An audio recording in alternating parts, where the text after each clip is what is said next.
Good evening.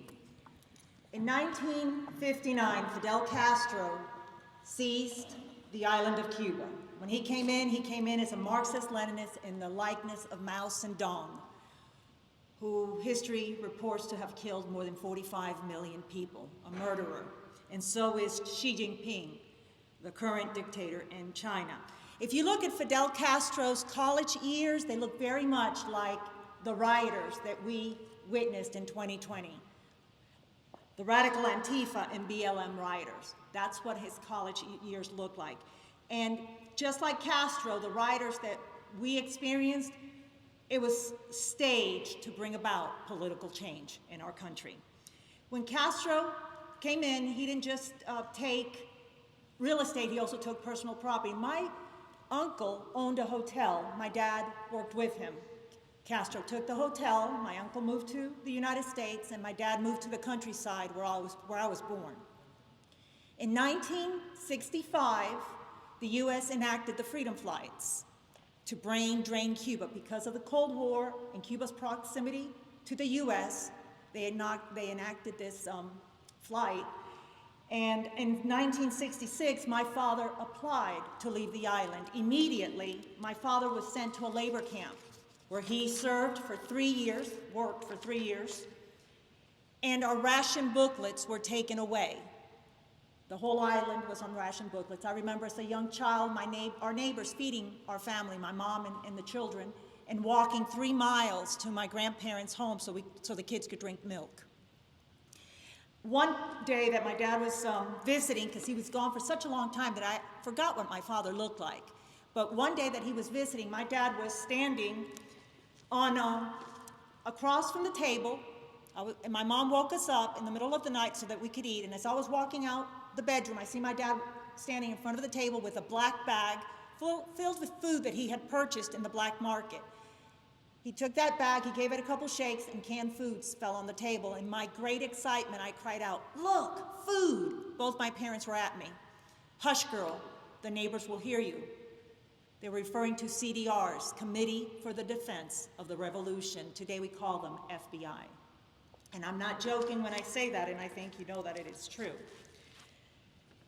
In 1969, I vaguely remember being summoned to appear at immigration. We had 1 week to leave the country.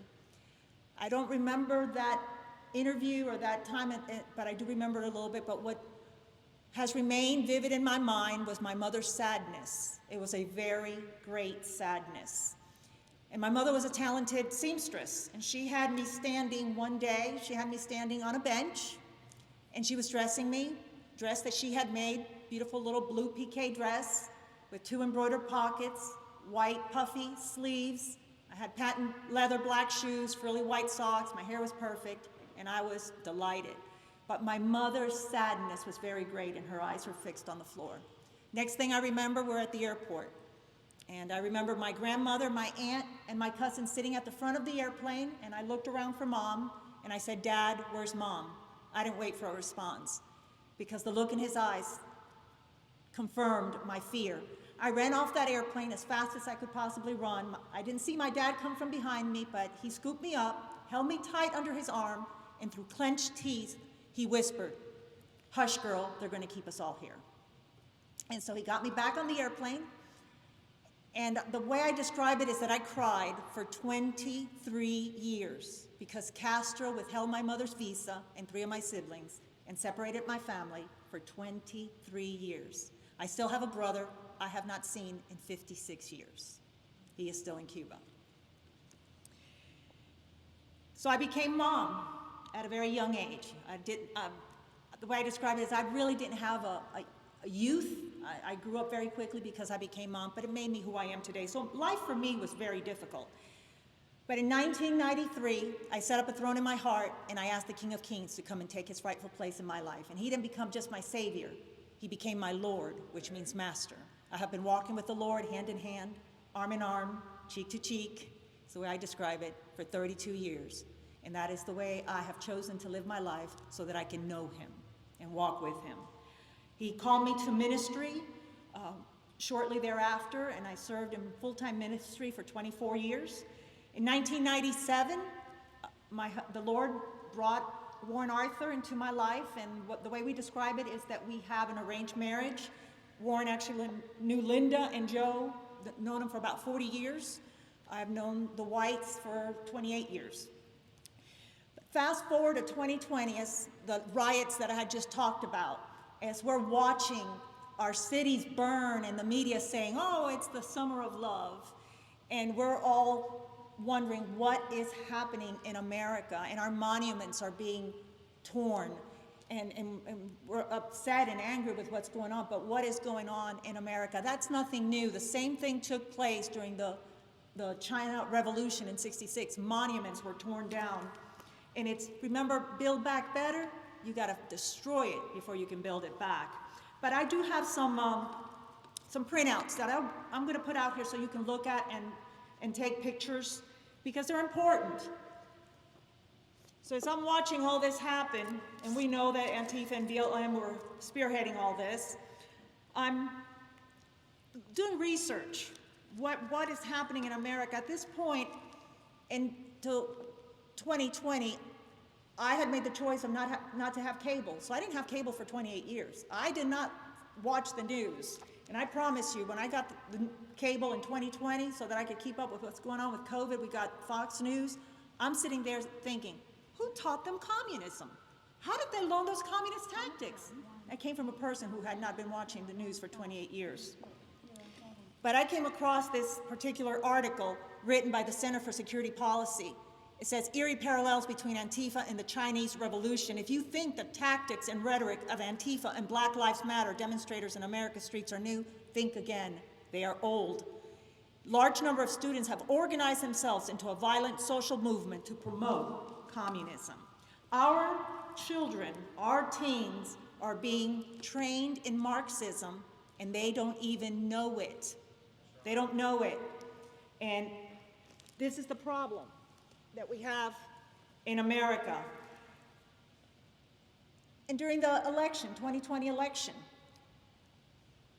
I knew what was going on. I knew that the way that the election to Trump's election being stolen is exactly what they do in China.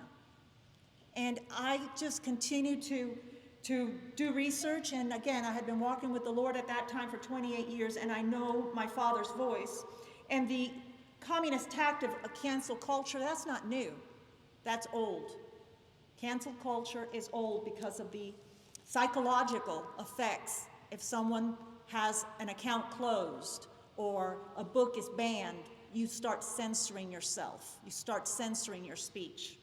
And that is an old tactic. Learned about how the media has been bought by China. China is a murderous regime, and you can learn about this with FARA, Foreign Agent Registration Act. And I'm going somewhere with all this. I learned about the Confucius schools. Confucius schools are a contract between certain schools. At one point, we had over 500 Confucius schools here in America, a contract between certain schools and the CCP, and it's to teach their culture, if you will, but what it is, it's propaganda. And Trump had an order on it. It was not an executive order, but any school who received funds, they were supposed to report back. These Confucius schools normally would send a professor to teach the school, and more often than not, this professor was in the military, in the CCP military. Our kids have been trained in Marxism, and they don't even know it, and parents don't even know it. And we had a Confucius school at USC, and it was closed down because of controversy, and there is still one at the Presbyterian College. And a lot of parents don't know that. But I came across this very interesting article. It was written in 2018. Congressional Progressive Caucus has extensive ties to Marxist organization, and it says, the Congressional Progressive Caucus is by far the largest and most influential coalition in the federal government. It is also the most radical, having extensive ties to several major Marxist organizations. The caucus has struck a deal with Democrat House Leader Nancy Pelosi to significantly increase socialist power in the U.S. House of Representatives. The deal will see more Communist Party USA and Democrat Socialists of America supporters appointed to key congressional committee and enjoy a greater role in influencing legislative priorities. If you wonder what is going on in our country, well, that's it. The progressives and Communist Party USA received greater roles in influencing legislation. And as I'm reading all this, I knew that I had a duty. I knew that the Lord was calling me. It took a couple of months for me to obey. I sat on my sofa for 2 months arguing with the Lord and crying, saying, Lord, have you seen how mean it is out there? Because that was the time that people were tearing off their stickers, the Trump stickers off their cars, because the media was so aggressive and the Democrats were so aggressive, and the fear that had fallen upon America 2021. But I knew that he was calling me to run for Congress. And I said, Lord, if it's you, then open the door. And Tom Rice voted to impeach Donald Trump, and I knew he had opened that door. And the first thing I did was I called our chair, Mr. Drew McKissick, and I told Mr. McKissick why I was running, and he said, you're running for the right reasons, but we don't get involved in primaries. Nothing could be further from the truth. Nothing. Mr. McKissick did 2 mail-outs for his chosen candidate, and I saw him campaigning with him many places. He did not hide it. He did it wide openly. But I worked hard to tell my district that the unseen enemy is communism. And while we have a victory right now with Trump, do not let down your guard. We must remain vigilant, because if you don't remember anything I say, remember this. The Marxist communists, they take 2 steps forward, and when we push back, they take a step back, and they wait for an opportune time. We must remain vigilant. And so I continued to do some research and learned of how Congress, we have people in Congress who are seeking to close our churches. And a lot of our we don't hear it here in South Carolina, but many churches have suffered persecution throughout the United States. And it's because we have people in Congress, the Democrats, the secular Democrats of America, who changed their names to the Congressional Free Thought Caucus, are pushing to close churches.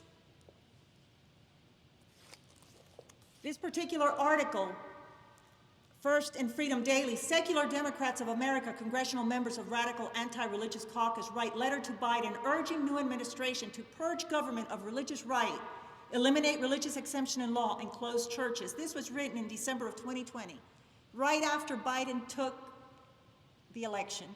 This was written, urging him to close churches immediately. It is led by Jared Hoffman and by bad boy Jamie Raskins. These are bad people. And in 2017, Trump enacted an executive order promoting free speech and religious liberty. Biden got in, and within a couple months, Biden abandons religious freedom as first among rights. Our religious freedom is under attack. Here in the South, we may not see it as much, but we're no longer the Bible Belt like we used to be. We are not what we used to be. But I continue to do some research, and when we think that it just can't get any worse, well, it's gotten worse. And real quick, China's buying up our private schools. Trump, where he graduated from the New York Military Academy, a CCP senior member purchased it in 2015. It is owned by China. China also has purchased the Florida Preparatory Academy, which is has a junior OTC aligned with the U.S. Air Force. This is very frightening. Stratford Schools has 26 campuses owned by China. Bush Academy, owned by China. These are elite schools. And many schools in Florida, but this man right here, Fred Hugh, he's a CCP senior member. He purchased the Princeton Test Prep. If you have young people, you know I used the Princeton Test Prep with my kids to prepare them for the SAT. This is now owned by a CCP senior member. He also purchased Tutor.com, which has a contract with the U.S. military. In the article, in this particular article here, it says, what if China owned your private school? They might already. It says, China is the real deal when it comes to communism. They do not just admire to be communist, nor do they aspire to become communists, like many radical lefts in America who would likely cower in the face of real communism. Remember China's bloody history of the Cultural Revolution, which killed millions through violence, the Red Guard? Their students. I am running for state chair, and two things have propelled me into this race. One of them, Amanda touched on it, and that is the Boston Consulting Group. When our so-called Republicans hired the Boston Consulting Group to come here and influence our legislation, I was not just a little bit upset. I know Amanda worked very hard on that Health SAR bill, but I called every single senator. I called most of our representatives. I worked so hard against that I felt sick and I wanted to puke. I was so tired, no joke. Because I know what's behind that. What happened with Boston Consulting Group is they're going all over the nation influencing legislation. The Boston Consulting Group, as Amanda has said, if you go onto their webpage, they say strategic partners to the World Economic Forum. The World Economic Forum is led by Klaus Schwab, who is a communist and works with China. And that is one of the reasons. Another reason is because we've got someone else who's running in this race, and he maligns the Freedom Caucus terribly. Would he be a fair chair? No, he would not. So that also has propelled me into this race. But y'all, I am tired of having my vote stolen at the state convention. My vote is stolen. There is no regard for the rules or for state law. And the same tactics that are being used from the communist Democrats towards American citizens is now being used from the Republican leadership towards the Republican membership. And I'm not just a little bit upset about that. Remember how communism in itself affected me. And this, you know, the way I describe this, we can all agree that Marxism has infiltrated every area of our American life, from the DOJ to the local school board, right? What makes us think it has not infiltrated the Republican Party also? It has. It has. And for that reason, I am running. On day one, there will be a transfer of power from the establishment back to the people, so that the people, and teach the people how to vet their candidates, how to vet their candidates, so they can elect people that they can trust again, who would accurately reflect who they are, because right now it's not us, it's the establishment. I ran for Congress in 2021 and I had never heard of reorg. They keep us in the dark, never heard of it. My husband served in the House. He had never heard of reorg. Warren served in the 80s. The people are leaving the Republican Party in droves. As I travel the state, I'm talking to people who no longer want to be in the Republican Party and do not want to participate in reorg. Since 2022, after my election, I did not win, but I won.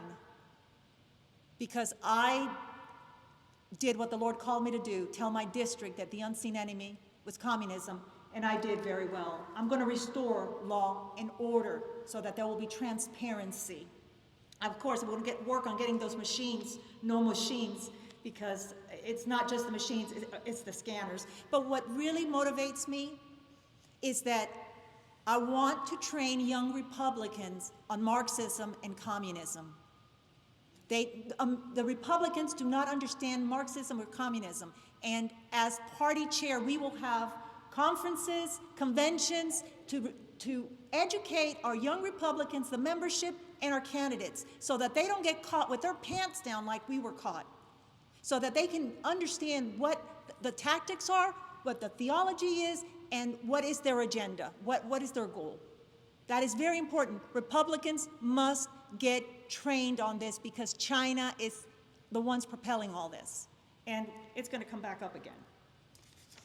I don't want to let anyone forget what we have experienced in the last 4 years. I don't want Americans to forget that. Thank you all.